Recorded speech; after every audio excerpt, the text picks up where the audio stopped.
নমস্কাৰ বন্ধু বান্ধৱীসকল, আজি অন্য এটি ভিডিঅ'লৈ মোৰ পুনৰ সকলোকে স্বাগতম জনাইছো। এইখিনি মই এটা পেষ্ট বনাই ললো।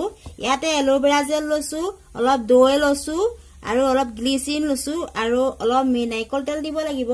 তাৰপিছত ইয়াতে দিব লাগিব ভিটামিন ই কেপচুল এটা। এইখিনি গোটেই পেষ্ট বনাই লৈ মই এতিয়া চুলিত লগাই আছো।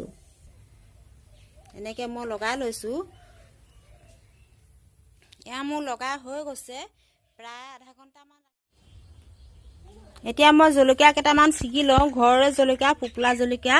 এইকেইটা সেইদিনাখন ছিগা, এইকেইটা আজি ছিগি আছো। জলকীয়া ছিঙি আছো।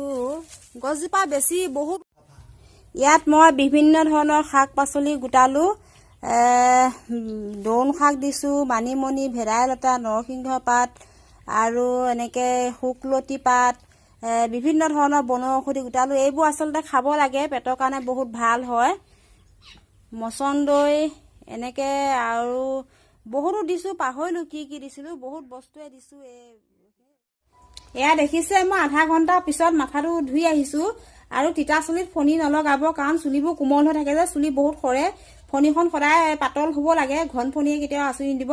চুলিখিনি বহুত ফিট হৈছে। আৰু ইয়াতে মোৰ কথা এটা ক'বলৈ থাকি গ'ল যে, নাৰিকলৰ যিটো নাৰিকল এই বগা অংশটো ৰুকি পেলাই চেপি ল'ব লাগে। সেই ৰসখিনি দিলেও চুলি বহুত এনেকে ফিট হয় আৰু চুলি চিল্কি হয়। গতিকে দেখিলে আপোনালোকে নিজে কৰি চাবচোন কেনেকুৱা পাব। এতিয়া মই বহুত কাম বন কৰিলো, কাম কৰি মেলি লৈ ভিডিঅ'টো মাজে মাজে বনালো। এতিয়া ভাতকেইটা খাই লওঁ। ভাতনো কিহে খাইছো আপোনালোকে চাওকচোন।